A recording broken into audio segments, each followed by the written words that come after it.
کہ وہ ایک تو دیکھیں نا، آپ نے کہا کہ نیک اعمال میں بھی تبدیل کر دے گا، پھر وہ جو گناہ ہے اس کو چھپا بھی لے گا. یعنی الغفور وہ ہے جو گناہ کو چھپا بھی لے گا اگر سنسیئر توبہ ہے، اگر اصلاح بھی کر رہے ہیں، سنسیئر توبہ ہے. اور نہ صرف چھپا لے گا بلکہ اللہ سبحانہ و تعالیٰ لوگوں کے دل میں آپ کی محبت بھی ڈال دے گا. لوگ آپ کی عزت کرنے لگیں گے. یعنی پیپل آج کل آپ کو پتا ہے لوگ عزت لینے کے لیے کیا کیا نہیں کرتے، لیکن اللہ اتنا اپریشیٹو ہے آپ کی توبہ کا، اور آپ کے اس ایک آنسو کے نکلے گا جو آپ نے کہا نا، وہ جو ایک آنسو ہے وہ جہنم کی آگ بجھانے کی طاقت رکھتا ہے. وہ جو اکیلے میں نکل جائے، ریگریٹ میں نکل جائے، آہ میں نکل جائے کہ اللہ میری بس ہو گئی ہے، میں کیا کروں، تو اللہ فوراً رپلائی کرتا ہے اور فوراً انسان کو کوئی نہ کوئی سائن دیتا ہے. دیکھیں وارث بھائی، کئی لوگوں کی سٹوریز ہیں کہ جنہوں نے توبہ کرنا چاہی، توبہ کی، تو اللہ نے سائنز ایسے ایسے انہیں دکھائے. کوئی ویڈیو سامنے آ جاتی ہے، کوئی پوسٹ آ جاتی ہے، وہ مسجد میں جاتے ہیں، سورہ کوئی ایسی پڑھی جا رہی ہوتی ہے، مطلب سورہ ضحیٰ والضحیٰ واللیل اذا سجا ما ودعک ربک. یہ کتنے لوگوں کی سٹوریز ہیں کہ اللہ نے فوراً ان کو ایک سائن دیا ہے، فوراً یعنی ان سے بات کی اللہ سبحانہ و تعالیٰ نے کہ یہ میرے بندے کا ذرا دل بھی مضبوط ہو جائے، اسے پتہ لگ جائے کہ میں سن لی ہے اس کی آہ. اور دیکھیں پھر الغفور ہے کہ اللہ تعالیٰ جو ہے وہ پردہ بھی ڈالتا ہے. تو یہ ہمیں اپریشیٹ کرنا چاہیے کہ ہمارا رب ایک طرف اتنا غفور ہے، رحیم ہے، اور اتنا زیادہ الشکور ہے، اپریشیٹو ہے. تو ہم جب بدگمانی کریں اس کے بارے میں تو یہ بھی تو گناہ کے زمرے میں آ سکتا ہے. بالکل صحیح بات ہے. اس میں علی بھائی یہ جو غفارہ ہے نا، چھپا لینے والا، جی، اس کے ضمن میں دو چیزیں. ایک تو وہ دنیا میں ہمیں لوگوں کے سامنے ہمارے گناہوں کو چھپا لیتا ہے. ہمارے ماتھے کے اوپر جو سجدوں کا محراب ہے نا، اس کو تو وہ واضح کر دیتا ہے، لیکن جو رات کی تاریکیوں میں نے جو جرائم کیے ہوتے ہیں، کرائم کیے ہوتے ہیں، اللہ وہ لوگوں پہ واضح نہیں کرتا. پھر دنیا میں نہیں، پھر آخرت میں بھی. جس طرح ہم کسی اپنے دوست سے کہتے ہیں نا کہ علی بھائی ذرا پلیز سائڈ پہ ہو کے میری بات سنیے گا، اللہ سبحانہ و تعالیٰ حشر میں کئی اپنے بندوں کا پردے میں حساب کتاب چپٹا کر دے گا، ان کو لوگوں کے سامنے بھی نہیں لے کے آئے گا. بالکل. تیسری بات کہ آپ تصور کیجئے اس شخص کے بارے میں موسیٰ علیہ السلام کے دور میں جو تھا. اللہ سبحانہ و تعالیٰ نے کہا کہ موسیٰ، آپ نے متعدد بار دعا کی ہے بارش کی، لیکن میں بارش نہیں برساؤں گا کیونکہ آپ کی قوم میں ایک ایسا بدبخت شخص ہے کہ جو مسلسل میری نافرمانی میں ہے. جب تک وہ یہاں سے نکلے گا نہیں، میں آپ کے یہاں بارش نہیں برساؤں گا. موسیٰ علیہ السلام نے اعلان کیا کہ جو اللہ سبحانہ و تعالیٰ کا نافرمان اور بدبخت شخص ہے نا، وہ یہاں سے نکل جائے، گیٹ آؤٹ فرام ہیئر. اپنی وجہ سے پوری قوم کو پیاس میں مبتلا نہ کرے. اب یہ انہوں نے اعلان کیا تو وہ جو شخص تھا اس نے دل ہی دل میں اللہ سبحانہ و تعالیٰ سے دعا کی کہ اللہ ساری زندگی تو روٹیاں کھلاتا رہا ہے مجھے، ساری زندگی تو من و سلوہ بھی کھلاتا رہا، اللہ بارش کو یعنی ہمارے سروں کے اوپر بادل کا سایہ بھی رکھا، ریگستان میں ہمارے لیے گل و گلزار کر دیے. اللہ آج میرا پردہ رکھ لیجیے، آپ کی مہربانی، میں نکلوں گا نا. اور بات کیا ہو رہی ہے کہ اللہ میرا اگر پردہ ہٹ گیا نا تو لوگ مجھے لان تان کریں گے. اب بھی اللہ سے نہیں ہے صلح، اپنی حیا آ رہی ہے، اپنی عزت کی پرواہ ہے. ابھی اتنی بات ہوئی تو بارش ہوئی، اللہ سبحانہ و تعالیٰ سے موسیٰ نے کہا کہ اللہ سبحانہ و تعالیٰ جی آپ تو کہہ رہے تھے کہ میں نہیں برساؤں گا. کہا کہ موسیٰ بس وہ صلح ہوگی. کہا کہ اللہ اس کا نام، کہا کہ جب وہ میرا نافرمان تھا میں نے تو تب اس کا نام نہیں بتایا، اب تو میرا ولی ہو چکا، اب تو میرا دوست ہو چکا. نہیں، آپ دیکھیں دنیا میں بھی اللہ سبحانہ و تعالیٰ اس کے گناہوں کو چھپا رہا ہے اور آخرت میں بھی وہ چھپائے گا. تو یہ ہے ہمارا حال. اللہ اور آپ اس کی اصل میں نا ہم نے اللہ سبحانہ و تعالیٰ کی محبت کو نہ سمجھے ہی نہیں ہے. اس کی محبت کا نا ایک واقعہ آپ سے عرض کرتا ہوں. ایک شخص کے جس کے ہاں بڑا شدید تر وہ اللہ سبحانہ و تعالیٰ کی نافرمانی میں مبتلا، اور سامنے دیکھتا ہے کہ اس جو شہر میں تھا، جس علاقے میں تھا، اس کا حکمران جو کہ بڑا سخت مزاج تھا، لیکن سخت مزاج شریعت کے حوالے سے، اس کی امپلیمنٹیشن کے حوالے سے. اور سامنے سے وہ جب نظر آیا تو اس کے ہاتھ میں شراب کی بوتل تھی، اور اس نے دعا کی کہ اللہ آج میں مارا گیا، اللہ سبحانہ و تعالیٰ اس نے اگر مجھے پکڑ لیا نا تو یہ مجھے نہیں چھوڑے گا. اللہ سبحانہ و تعالیٰ جی، اللہ میں آپ سے وعدہ کرتا ہوں کہ آج اگر آپ نے مجھے آج اس مشکل مرحلے سے نکال لیا، آئندہ کے بعد میں سچی توبہ کر لوں گا، میں کبھی نہیں اس طرح کروں گا. اور پکڑا گیا، وہ شخص پکڑا گیا. جب اس کی بوتل سے اس نے دیکھا کہ یہ کیا ہے اور یہ خاموش رہا، تو جب بوتل دیکھی تو اس کے اندر سرکہ تھا. تو اللہ سبحانہ و تعالیٰ ایک شرابی کی توبہ کے اوپر اس کی شراب کو اگر سرکہ بنا سکتا ہے تو ہم لوگ تو پھر اللہ سے ڈرنے والے ہیں, ہم تو پھر کبائر گناہ سے بچنے والے ہیں. یعنی جو ہماری مائیں بہنیں بیٹیاں ہیں, ہمارے نوجوان اسکول کالج یونیورسٹیوں کے اندر جو پڑھتے ہیں رہنے والے ہیں, آپ تصور کریں کہ وہ تو اس سے کہیں یعنی اللہ سبحانہ و تعالیٰ سے زیادہ محبت کرنے والے ہوتے ہیں. تو ہم نے اصل میں نا اللہ سبحانہ و تعالیٰ کو جو ہے نا وہ بڑا انڈر ایسٹیمیٹ کیا.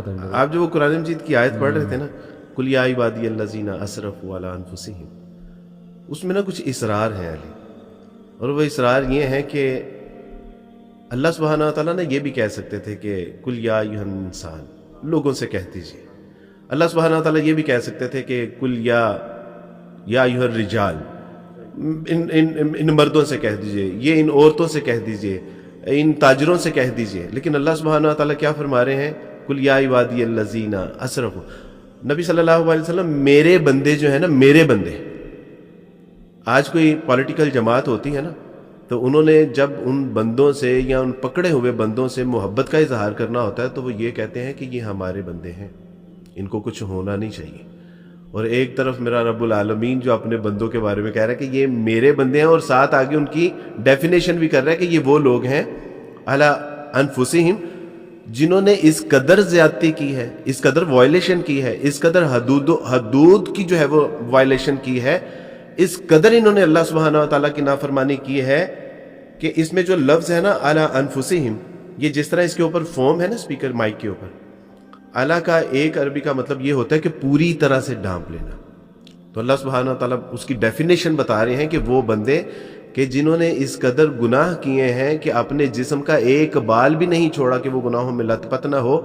نبی صلی اللہ علیہ وسلم ان سے کہہ دیجئے کہ لا تقنطوا من رحمت اللہ, اپنے رب کی رحمت سے چلے ہو, نا امید نہ ہونا, وہ اس کی بڑی رحمت ہے. اور تمہارے دنیا کے درختوں کے پتوں کی مانند, ریت کے ذروں کی مانند, آسمان کے ستاروں کی مانند, اور یعنی اس سے بھی زیادہ تمہارے اگر گناہ ہو جائیں گے, تمہارے رب کی رحمت اس سے بھی زیادہ ہے. تو اللہ سبحانہ تعالیٰ ہمیں ہمارے رب کی محبت کا ادراک ہمیں عطا فرما دے کہ اللہ سبحانہ تعالیٰ ہم سے محبت کرتے کتنی ہے. ایک حدیث آپ کے سامنے رکھتا ہوں, یہ صحیح حدیث ہے, علامہ البانی نے اس کو صحیح کہا, سنن ابن ماجہ کی حدیث ہے, ابو رزین سے مروی ہے, ایک صحابی تھے, کہتے ہیں کہ نبی صلی اللہ علیہ وسلم فرمایا, شاید لمبی حدیث ہے, بیچ کا پورشن میرے سامنے ہے, غالباً محسوس ایسا ہو رہا ہے. بہرحال نبی صلی اللہ علیہ وسلم نے فرمایا, اللہ تعالیٰ لافظ, اللہ مسکراتا ہے, ہنستا ہے اپنے بندے پر جب وہ ڈسپیئر کا شکار ہو جائے, مایوسی کا شکار ہو جائے. اللہ مسکراتا ہے, کیوں؟ کیونکہ سون اللہ از گوئنگ ٹو ریلیو ہے, اللہ ان قریب اس کو ریلیف دینے والا ہے. دیکھیں یہ بالکل اسی طرح ہے وارث بھائی کہ ہم آج سے 5 سال پرانا کوئی مسئلہ نکالیں, آج ہمیں شاید یاد بھی نہیں وہ مسئلہ. اس ٹائم ہم بڑے پینک ہو رہے ہوں گے, اس ٹائم ہم بہت زیادہ تذبذب کا شکار ہوں گے, یہ کیا ہو گیا, پتہ نہیں کیا ہوگا, میرا فیوچر کیا ہے, میں ایک تباہ نہ ہو جاؤں, یہ وہ اس طرح کی باتیں. لیکن اللہ نے کیا دیکھ لیا, فیوچر پتہ ہے اللہ کو کہ 5 سال بعد عبد الوارث کہاں ہے, 5 سال بعد محمد علی کہاں ہے. ٹھیک ہے, تو اللہ مسکرائیں گے کہ یہ بندہ پینک ہو رہا ہے, اس کو پتہ ہی نہیں یہ مشکل اس کو کہاں لے جائے گی, اس کو پتہ ہی نہیں اس سے جو لیسنز لرن کرے گا یہ وہ اس کے لیے کتنے فائدے مند ہیں. اور اللہ کو آگے کا سارا جو ہے فیوچر نظر آ رہا ہے, کہ بلکہ یہاں تک نظر آ رہا ہے کہ یہ بندہ تو انشاءاللہ اللہ ہمیں جنت مل جائے, کہ یہ میرا فلانا بندہ ہے تو جنت میں ہے. جیسے کئی لوگ سوال کرتے ہیں وارث بھائی کہ جو فلسطین میں ہو رہا ہے, بچے کٹ رہے ہیں, شہید کیا جا رہا ہے انہیں, مائیں, وہ بچے یتیم ہو رہے ہیں, مائیں اپنے بچے کٹتے ہوئے دیکھ رہی ہیں, تو بہت بڑا حادثہ ہے, نو ڈاؤٹ بہت بڑا حادثہ ہے. لیکن انشاءاللہ وہ سب جنت میں. اللہ سبحانہ تعالیٰ کو تو وہ ماں جنت میں بچوں کے ساتھ کھیلتی ہوئی نظر آ رہی, اور اللہ سبحانہ تعالیٰ کو تو یہ نظر آ رہا ہے کہ ابراہیم علیہ السلام ان کی ابھی پرورش کر رہے ہیں, ان بچوں کی, اور اللہ کو تو یہ نظر آ رہا ہے کہ وہ ساری فیملی جنت الفردوس میں اکٹھی ہے, اور پھر اس قربانی کا ایک بہت بڑا ریوارڈ ملنے والا ہے, بہت بڑا ریوارڈ ہے. تو اس لیے دیکھیں یہ جو بات ہے نا کہ اللہ تعالیٰ مسکراتے ہیں یا ہنستے ہیں اپنے بندے کو دیکھ کے کہ یہ دیکھو پینک ہو رہا ہے, حالانکہ اس کو نہیں پتا کہ اس کو میں ریلیف دینے والا ہوں, عنقریب ریلیف دینے والا ہوں. اس پر جو ہے ابو رزین رضی اللہ عنہ نے سوال کیا, یا رسول اللہ کیا ہمارا رب مسکراتا بھی ہے؟ نبی صلی اللہ علیہ وسلم نے فرمایا ہاں. تو پھر انہوں نے کہا کہ پھر تو ہم کبھی بھی خیر سے محروم نہیں ہوں گے, کیونکہ جو رب مسکراتا ہے تو اس سے تو خیر سے محروم ہونا یہ تو بہت بڑی پھر ناشکری ہوگی. سبحان اللہ. تو دیکھیں یہ کتنی خوبصورت حدیث ہے، ہمارا رب مسکراتا ہے. آپ دیکھیں نا قرآن مجید میں بھی آتا ہے کہ ان مع العسر یسرا، جی. اور اس میں جو آسانی ہے وہ دو ہیں اور مشکل ایک ہے، کہ ہر مشکل کے بعد آسانیاں ہیں، یعنی آسانیاں دو ہیں. تو انشاءاللہ اس مشکل کے بعد حجاج بن یوسف علی بھائی اس کے بارے میں کوئی بہت یعنی لکھنے والوں نے بہت پازیٹیولی لکھا، بہت یعنی الفاظ سخت استعمال ہوئے، ظالم اور اس طرح کے، لیکن اس کا اللہ سبحانہ تعالیٰ کے اوپر اعتقاد اور اللہ کے ساتھ تعلق مع اللہ جو تھا اس کا، وہ سن کے نا میں تو کم سے کم ہل جاتا ہوں ایک بار. ان کی والدہ نے حجاج سے کہا کہ حجاج اتنا ظلم مت کرو، کہیں ایسا نہ ہو کہ اللہ سبحانہ تعالیٰ تمہیں شدید ترین عذاب میں مبتلا کر دے. تو کہا کہ اماں یہ آگ کے انگارے ہیں، یہ ذرا میرے ہاتھ پہ تو رکھنا. تو کہا کہ حجاج میں کیسے کر سکتی ہوں، میں تیری ماں ہوں، تجھے پتہ ہے کہ میں تجھ سے کتنی محبت کر سکتی ہوں اور میں یہ عمل نہیں کر سکتی. تو فرمایا کہ اماں آپ تو ایک ماں ہو، اور وہ جو 70,000 ماؤں سے بھی زیادہ محبت کرتا ہے، وہ مجھے کس طرح آگ میں مبتلا کرتا ہے. آپ یعنی اس کا اعتقاد دیکھیں، اس کا گمان دیکھیں، اس کی پازیٹیوٹی دیکھیں، اور اللہ سبحانہ تعالیٰ کے ساتھ اس کا جو ہے وہ محبت کا یہ ایک معاملہ آپ ذرا دیکھیں. اللہ سبحانہ تعالیٰ مجھے اور آپ کو مخاطب کر کے نا کہتا بھی ہے، کہتا ہے کہ یا ایھا الانسان ما غرک بربک الکریم. وہ یہاں پہ نکل جاتا ہے مجھ سے کہ اے ایمان والو، کہ تمہیں وہ کون سی ایسی بات ہے کہ جس نے اپنے رب کے بارے میں، رب رحیم رب کریم کے بارے میں، یا ایھا الانسان، یا ایھا تمام الانسان، انسانوں سے، یعنی کافر بھی ہے کوئی بھی ہے، کس نے تمہیں اپنے رب کے بارے میں جو ہے وہ دھوکے میں مبتلا کر دیا ہے. اور آپ اس آیت کو جب دل کی نگاہوں سے پڑھیں گے نا، تو اس سے اللہ سبحانہ تعالیٰ کی جو محبت چھلک رہی ہے نا، یعنی شہد کا آپ چھتا لیجئے، اور ان چھتے کو دونوں ہاتھوں کے ساتھ جب آپ نچوڑیں گے نا، اور اس کے نیچے سے جو شہد ٹپک رہا ہوگا، یعنی اس آیت سے اللہ سبحانہ تعالیٰ کی وہ محبت ٹپک رہی ہے. یا ایھا الانسان ما غرک بربک الکریم، اوے چلے ہو، اوے کنے تن تاڑے رب تو غفلت دا شکار کرتا ہے. وہ کون سی ایسی چیز ہے کہ تم اپنے رب کے بارے میں غفلت کا شکار ہو گے. وارث میں جو موسیٰ السلام والا آپ نے واقعہ سنایا نا، سبحان اللہ، کہ یعنی اللہ تعالیٰ نے جس شخص کا عیب اس کے گناہ گار ہونے کے باوجود چھپایا، تو جب اس نے توبہ کر لی تو پھر اللہ تعالیٰ کیوں نہیں چھپائیں گے؟ یعنی پھر شیطان زیادہ اٹیک کرے گا، کیونکہ اب اس کے پاس موقع ہے کہ نہیں تیرے رب نے تجھے معاف نہیں کیا. اب تو اسے خطرہ لگ گیا نا، خبیث کو، شیطان کو جو رجیم ہے، کہ نہیں اب تو یہ اس کا تعلق بڑھنے والا ہے اللہ سے، اب تو یہ پازیٹیو ہونے والا ہے، تو تب وہ زیادہ آئے گا، زیادہ اٹیک کرے گا. یہ ہمارے لوگ سمجھتے نہیں. دیکھیں وہی آپ نے جو پروگرام سے پہلے بھی ہم بات کر رہے تھے، ایک مثال دی تھی کہ چور وہیں اٹیک کرے گا جہاں سامان زیادہ ہے، جہاں پہ اسے نظر آ جائے چیزیں زیادہ ہیں، وہیں پہ بتائے خیر ہے جہاں. بالکل. تو اسی طرح وسوسے بھی زیادہ اسے آئیں گے، جس سے خطرہ اسے بہت زیادہ ہے کہ یہ تو بندہ جو ہے بڑا مخلص ہے اور یہ تو جا رہا ہے اس سائڈ کی طرف، تو یہ تو میرے ہاتھ سے نکلنے والا ہے. تو پھر زیادہ سے زیادہ وسوسے اسے ڈالے جائیں گے. تو یہ ایک آیا بھی وارث بھائی، سبحان اللہ، یہ ہے سورہ بروج کی آیت نمبر 10. ان الذین فتنوا المؤمنین والمؤمنات ثم لم یتوبوا فلہم عذاب جہنم ولہم عذاب الحریق. تو یہ اصحاب الاخدود کا واقعہ ہے، تفسیر میں آتا ہے.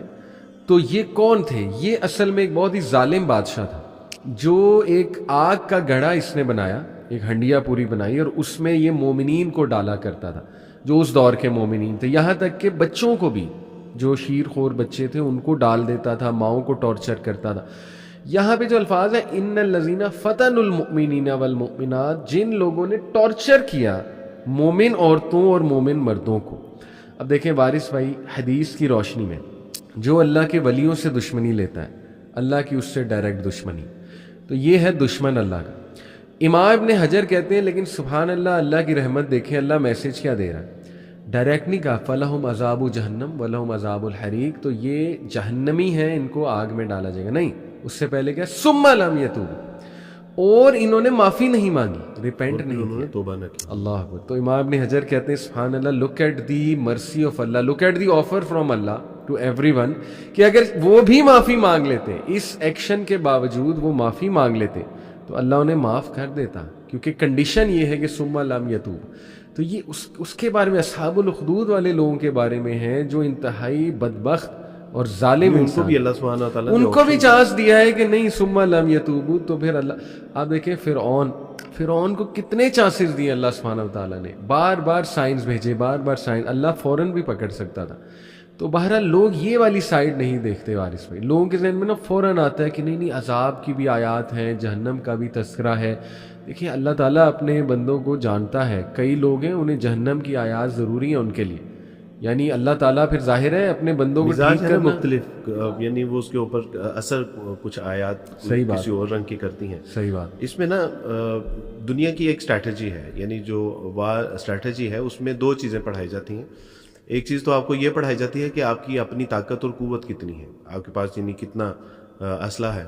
دوسرا آپ کو دشمن کی جو طاقت اور قوت ہے وہ پڑھائی جاتی ہے. تو اس صورت میں ہمیں دونوں چیزوں کو ملحوظ خاطر رکھنا چاہیے کہ ایک تو اللہ سبحانہ و تعالیٰ ہم سے محبت کتنی کرتے ہیں, اللہ سبحانہ و تعالیٰ کی شفقت کتنی ہے, درگزر کتنی ہے, وہ ہمارے کتنے گناہ ہیں کہ جن کو وہ معاف کر سکتا ہے. دوسری اصل میں جو طاقت ہے نا اس کو سمجھنے کی بھی ضرورت ہے, پڑھنے کی ضرورت ہے, اور جس کے بارے میں اللہ سبحانہ و تعالیٰ کہتے ہیں کہ لا خطوات الشیطان انہ لکم عدو مبین, کہ بے شک شیطان تمہارا کھلا دشمن ہے, اس کے راستے پہ نہ چلنا. تو اصل میں شیطان کے بھی یہ جو وسوسے ہیں, جو اس کی چالیں ہیں, اگر کوئی اسکالر ہے, اگر کوئی فلاسفر ہے تو اس کے ساتھ شیطان بھی اسی کیٹیگری کا, اسی ڈگری کا لگایا ہوتا ہے. تو اس لیے شیطان کے حربے اور اس کی چالیں اور اس کی جو اسٹریٹجی ہے اس کے بارے میں بھی ہمیں پتہ ہونا چاہیے کہ ہمارا شیطان دشمن جو ہے وہ کتنا طاقتور ہے اور وہ کن کن حربوں سے ہمیں مایوس کرتا ہے, ہوپ لیس کرتا ہے, ڈس اپوائنٹ کرتا ہے. تو یہ اس کو بھی ہمیں بہرحال نہ ساتھ ساتھ سمجھنے کی بڑی ضرورت ہے. بالکل ٹھیک, بالکل ٹھیک. وارث بھائی اس پہ کچھ اور جو ہے وہ واقعات میں آپ کے سامنے انشاءاللہ تعالیٰ رکھتا ہوں. اچھا, ایک تو اس سے پہلے, واقعے سے پہلے ایک بڑا امپورٹنٹ پوائنٹ وارث بھائی کہ ایک حدیث ہے بڑی خوبصورت, جس میں نا ہمیں تھوڑا پرسپیکٹیو بھی ہمارا چینج ہوتا ہے کسی تکلیف کے حوالے سے, کیونکہ ظاہر ہے بیماریاں آتی ہیں, لوگوں کو مشکلات آتی ہیں, کوئی آزمائش آ جاتی ہے اور وہ بڑی آزمائش ہوتی ہے. بیماری برداشت کرنا آسان نہیں ہے, اسپیشلی اگر وہ ٹرمینل النس ہے, کوئی لمبی بیماری آ گئی اللہ کی طرف سے. تو یہ ایک حدیث میرے سامنے بڑی خوبصورت صحیح حدیث ہے. اللہ کے نبی صلی اللہ علیہ وسلم فرماتے ہیں اگر اللہ نے اپنے کسی بندے کا بہت بڑا سٹیٹس لکھا ہوا ہے اور اللہ نے مثال کے طور پہ کہ اللہ نے اس کو جنت الفردوس میں انبیاء کے ساتھ ان کا ہمسایہ رکھنا ہے, اور یہ اللہ تعالیٰ نے ڈیسائیڈ کر لیا سٹیٹس اس کا, لیکن وہ اپنے اعمال کے تھرو وہ سٹیٹس نہیں اچیو کر پا رہا, یعنی وہی آپ کے لیے بات ہے چل رہا ہے, یعنی اسے سمجھ نہیں آ رہی, ٹھیک ہے, کہ اللہ تعالیٰ اس سے کام لینا چاہ رہا ہے, اللہ اس کا سٹیٹس بلند کرنا چاہ رہا ہے, لیکن اس کے اعمال ایسے نہیں ہیں کہ وہ سٹیٹس اچیو نہیں کر پا رہا. یہ بالکل اسی طرح ہے وارث بھائی کہ ایک ٹیچر نے ایک اسٹوڈنٹ کو دیکھ لیا, آپ کے کئی اسٹوڈنٹس ہوتے ہوں گے, آپ نے کہا یار یہ تو بہت ہی پیارا لگتا ہے مجھے, ٹھیک ہے نا, تو اس کو تو ضرور میں نے جو ہے نا وہ اوپر لانا ہے, اس سے کوئی کام میں نے لینا ہے, اس میں بڑی خیر مجھے نظر آ گئی. لیکن آپ دیکھتے ہیں یار یہ بڑا لاپرواہ ہے, یہ تو صحیح جو ہے نا وہ پڑھ بھی نہیں رہا, یا یہ جو ہے نا وہ اس ڈگر پہ نہیں چل رہا جو میں نے اسے کئی بار سمجھایا ہے. تو اسپیشل فیور ملنا شروع ہو گیا, کہیں نہ کہیں سے نا آپ اسے یا سیدھا کرنے کی کوشش اس لیے کہ وہ اس مقصد کو اچیو کر لے, اور اسپیشل فیور بھی ہو سکتی ہے ڈیفینیٹلی. تو اللہ تعالیٰ یہی حدیث میں آتا ہے کہ اللہ تعالیٰ پھر اس کو کوئی آزمائش بھیجتا ہے, کوئی تکلیف آ جاتی ہے اللہ کی طرف سے, کوئی بیماری آ سکتی ہے یا کوئی اور چیز ہو سکتی ہے جو, لیکن وہ آزمائش ریسٹ ایشورڈ اس کی استطاعت کے مطابق ہو, بیکاز لا یکلف اللہ نفسا الا وسعہا, ایسے ہی نہیں بھیج دے گا اللہ کہ وہ اس کی استطاعت سے ہی باہر ہے, کوئی آ جائے گی. اس آزمائش کو وہ برداشت جب کرے گا بندہ, اس کا سٹیٹس بڑھتا جائے گا, سٹیٹس بڑھتا جائے گا, یہاں تک کہ وہ سٹیٹس کو اچیو کر لے گا جو ٹیچر چاہ رہا تھا. جیسے ٹیچر کہتا ہے نا کہ چلو اب ٹھیک ہے, اب یہ آ گیا اس لیول پہ, تو اب چلو میں نے جو اس کے بارے میں سوچا ہوا تھا وہ اس کو دینا بھی چاہیے. تو یہ دنیا میں بھی ایسے ہوتا ہے وارث بھائی. ماں باپ اکثر اپنے بچوں کے بارے میں کچھ سوچتے ہیں اور بڑے پیارے لگتے ہیں انہیں کچھ بچے, لیکن وہ دیکھتے ہیں لاپرواہ, وہ دیکھتے ہیں کہ یہ اسپیشل فیور بھی ملنا شروع ہو جاتی ہے, اور پھر ان کو کوئی نہ کوئی ایسی چیز سے بھی وہ گزارتے ہیں کہ ذرا یہ لرن بھی کر لیں. ماں باپ کو پین تو بڑی ہوتی ہے, لیکن کبھی کبھی ماں باپ کہتے ہیں نا لیٹ دیم لرن, کوئی بات نہیں, سیکھ جائے گا انشاءاللہ, ٹھیک ہے. تو اللہ سبحانہ و تعالیٰ بھی دیکھیں انسان کو اسی طرح سکھاتا ہے اور وہ سٹیٹس اچیو کراتا ہے. ایک اسرائیلی روایات میں آتا ہے کہ موسیٰ علیہ السلام کے دور میں میاں بیوی تھے, پہلے ان کی اولاد اللہ نے لے لی, پھر ان کے مال و اسباب بھی لے لیے, یہاں تک کہ گھر بار بھی چلا گیا. اس قدر مشکلات میں وہ مبتلا کر دیے گئے کہ لوگوں نے بھی ان سے جو ہے وہ صرف نظر کرنا شروع کر دیا. جنگل میں چلے گئے اور وہیں بھوک پیاس کی تاب نہ لاتے ہوئے اللہ سبحانہ تعالیٰ نے ان کی ارواح کو قبض کر لیا. موسیٰ علیہ السلام نے پوچھا کہ اللہ سبحانہ و تعالیٰ جی وہ جن کے آپ نے بیوی بچے لے لیے، مال اسباب لے لیا، وہ جن کو معاشرے میں بھی کوئی عزت آبرو نہ رہی، یہاں تک کہ وہ بیماریوں میں مبتلا ہو کے جنگلات میں چلے گئے اور وہاں پڑے پڑے بھوک پیاس کی تاب نہ لاتے ہوئے آپ نے ان کی روح قبض کر لی، اللہ کیا اب ان کا انجام کیا ہے؟ تو اللہ سبحانہ و تعالیٰ نے فرمایا کہ موسیٰ آپ ملنا چاہیں گے؟ جب ملے تو ان سے پوچھا کہ اب تم کس حالات میں ہو؟ تو کہا کہ موسیٰ اللہ سبحانہ و تعالیٰ نے اتنی جو ہے وہ نعمتوں سے سرفراز فرما کے رکھا ہوا ہے کہ ہم سوچتے ہیں کہ دنیا میں تھوڑی سی تکالیف اور برداشت کر لیتے ہیں۔ تو یہ ہمیں یہی نہیں سمجھنا چاہیے کہ جب کوئی آزمائش آتی ہے تو وہ عمر فاروق رضی اللہ تعالیٰ عنہ فرماتے ہیں کہ جو آزمائش آتی ہے وہ دو وجہ سے آتی ہے، ایک تو کفارہ سیئات ہوتی ہے، یا تو وہ گناہوں کا کفارہ ہوتا ہے، یا رفع درجات ہوتی ہے، یا وہ درجات کی بلندی کے لیے ہوتی ہے، جس طرح وہ آپ نے فرمایا نا کہ اللہ سبحانہ و تعالیٰ اس سے اتنی محبت کرتے ہیں۔ تو آزمائشیں آتی ہیں لیکن وہ آزمائشوں میں ہمیں چھوڑتا نہیں ہے۔ ایک صحابی جب آئے نا تو اس صحابی کے کپڑے میں کچھ پرندے تھے، تو اللہ کے رسول صلی اللہ علیہ وسلم کے یہاں آ کے کہا کہ اللہ سبحانہ و تعالیٰ یہ پرندے میں نے جھاڑیوں میں سے لیے ہیں، لیکن ان کی ماں میرے سر پہ منڈلانا شروع ہو گئی، اور جیسے ہی میں نے پردہ کھولا تو میرے ہاتھوں پہ جھپٹ پڑی۔ تو پوچھا کہ اللہ کے رسول یہ اتنی اپنی جو ہے وہ بچوں سے محبت، تو رسول اللہ صلی اللہ علیہ وسلم، حدیث کا مفہوم ہے، رسول اللہ صلی اللہ علیہ وسلم فرمایا کہ جتنی یہ اپنے بچوں سے محبت کرتی نا، اس سے کئی گنا زیادہ اللہ سبحانہ و تعالیٰ اپنے بندوں سے محبت کرتے ہیں۔ تو جب وہ کسی آزمائش میں ڈالتا ہے تو نیت یعنی اس کے پیچھے مقصد یہی ہوتا ہے کہ اس کے درجات بلند کرنے ہیں اور اس کے گناہوں سے اس کو جو ہے وہ پاک کرنا ہے۔ تو ہمیں اتنی جلدی جو ہے نا وہ یعنی ہتھیار نہیں ڈال دینے چاہیے، یا مایوس یا ہوپ لیس یا ڈس اپوائنٹمنٹ کا شکار نہیں ہو جانا چاہیے۔ ہمیں سمجھنا چاہیے کہ ہمارا رب جو ہے وہ بڑا غفور الرحیم ہے اور مجھ سے محبت کر رہا ہے، اس میں کوئی نہ کوئی حکمت ہوگی۔ وارث بھائی ہمارے ایک اسٹوڈنٹ تھے بہت پیارے، ہاشم، اکثر میں ان کا تذکرہ کرتا ہوں، بڑی تکلیف جھیلی اس بچے نے، اسٹیج 4 کینسر ہو گیا، اسٹمک انٹسٹائن کا، شاید جی میں نے تصاویر آپ نے دیکھی ہوں گی، بالکل اسکیلیٹن بن گیا وہ بچہ، انتہائی گھبرو جوان خوبصورت بچہ، میری کلاسز میں آتا تھا، میرے لیے ہمیشہ بکس لے کر آتا تھا، کوئی نہ کوئی گفٹ لے کر آتا تھا، بہت پازیٹیو ماشاءاللہ۔ بہرحال وہ بیچارہ اس سے گزرا تو بہت پین میں رہا، 2.5 سال اس نے برداشت کیا اس پین کو، اس آزمائش کو، مطلب کوئی ٹریٹمنٹ نہیں جو اس نے ٹرائی نہیں کی، لڑا بہت، اس نے لڑائی لڑی، اللہ نے اسے ہمت دی۔ اس کا جملہ ایک بڑا مشہور ہوا جو ٹی وی پر بھی آیا کہ میں روزانہ موت کو تکیے کے نیچے رکھ کے سوتا ہوں، یہ بڑا پاورفل جملہ اس کا۔ وارث بھائی اس نے ایک بار مجھے ایک جملہ کہا، میں اس کی عیادت کے لیے گیا، دم کیا اس کو، زمزم پلایا، تو میں نے اسے کہا کہ کیا حال احوال ہے، تو اس نے مجھے ایک جملہ کہا، کہتا علی بھائی مجھے میرے اللہ نے دکھا دیا ہے کہ میرے سارے گناہ معاف ہو چکے ہیں اور اب میں جنت میں جا رہا ہوں۔ سبحان اللہ۔ وہ جس طرح اس نے کہا نا اس دن مجھے، اور وہ اس کے ہفتے بعد اس کی ڈیتھ ہوئی، ہفتے بعد اس کی ڈیتھ ہوئی، تو میں جو اس کا ایمان تھا نا وارث بھائی، یہ ہم کہیں تو شاید اتنا امپیکٹفل بات نہ ہو، لیکن ایسا بندہ کہے جو سخت تکلیف سے گزر رہا ہے اور اس قسم کے الفاظ وہ کہہ دے جس میں ایک امید ہے، پتہ نہیں شاید اللہ نے اسے دکھا بھی دیا ہو وارث بھائی، پاسبل، اللہ کے لیے کیا مشکل ہے، خواب دکھا دیا ہو، اللہ تعالیٰ نے فیلنگ ایسی دے دی ہو، اللہ تعالیٰ اپنے پھر ولیوں سے، میں تو ولی اسے کہوں گا، جتنی پین اس نے برداشت کی فار دا سیک آف اللہ، جیسے حدیث میں آتا ہے کہ اگر میں اپنے بندے کی کوئی پیاری چیز لے لوں اور اس کے بدلے وہ صبر کر جائے تو اس کے لیے جنت کے علاوہ کوئی اور ریوارڈ نہیں ہے۔